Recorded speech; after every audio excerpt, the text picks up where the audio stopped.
আগামী ১ বছরের জন্য ওবামা কেয়ারে ভর্তুকি বহাল রাখার শর্তে শাটডাউন বন্ধের প্রস্তাবে ডেমোক্রেটরা সমর্থন দেবেন। শুক্রবার সেনেট মাইনরিটি লিডার চাক শুমার কথা বলেছেন। সেনেট ফ্লোরে তিনি আরও বলেন, তারা সরকারি কার্যক্রম দ্রুত সচল করার পক্ষে ভোট দিতে প্রস্তুত। এর জন্য বিলে স্বাস্থ্য বিমায় কর ছাড়ের বিষয়টি অন্তর্ভুক্ত করতে হবে। তবে রিপাবলিকান সেনেটররা বলছেন, ডেমোক্রেটদের এই প্রস্তাব অগ্রহণযোগ্য।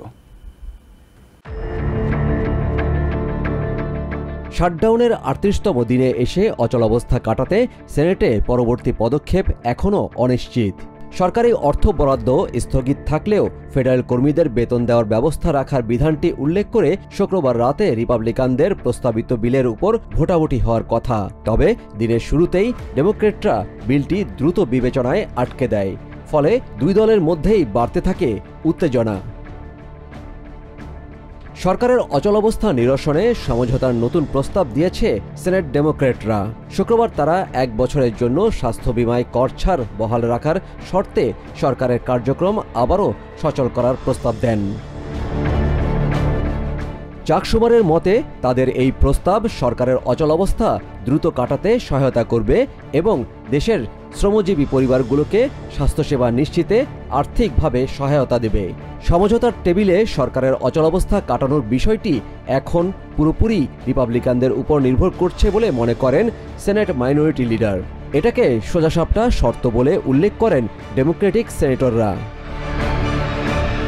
দেশের কয়েকশো মিলিয়ন মানুষ স্বাস্থ্যসেবার ব্যয় কমিয়ে আনার জন্য প্রেসিডেন্ট ট্রাম্পকে বাধ্য করতে ডেমোক্রেটদের উপর নির্ভর করছে বলে জানান সেনেটর এলিজাবেথ ওয়ারেন। যে কারণে তারা এই প্রস্তাব থেকে পিছপা হবে না বলেও জানান। তবে ডেমোক্রেটদের প্রস্তাবটি সঙ্গে সঙ্গেই প্রত্যাখ্যান করে দেন রিপাবলিকানরা। তাদের মতে এটা ডেমোক্রেটদের তৈরি করা অচলাবস্থা। সেনেটর রন জনসনের মতে, ডেমোক্রেটরা দেশের মানুষ এবং শ্রমজীবী পরিবারগুলো নিয়ে রাজনৈতিক খেলায় মেতে উঠেছে।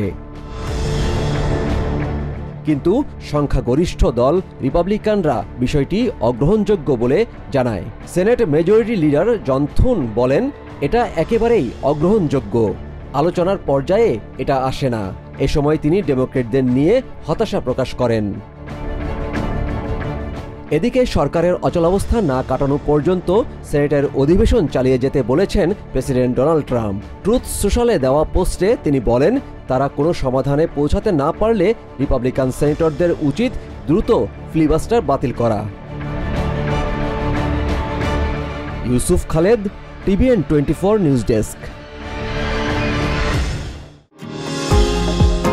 নিউ ইয়র্ক থেকে সম্প্রচারিত টিভিএন 24 টেলিভিশন বিশ্বজুড়ে বাঙালির কণ্ঠস্বর।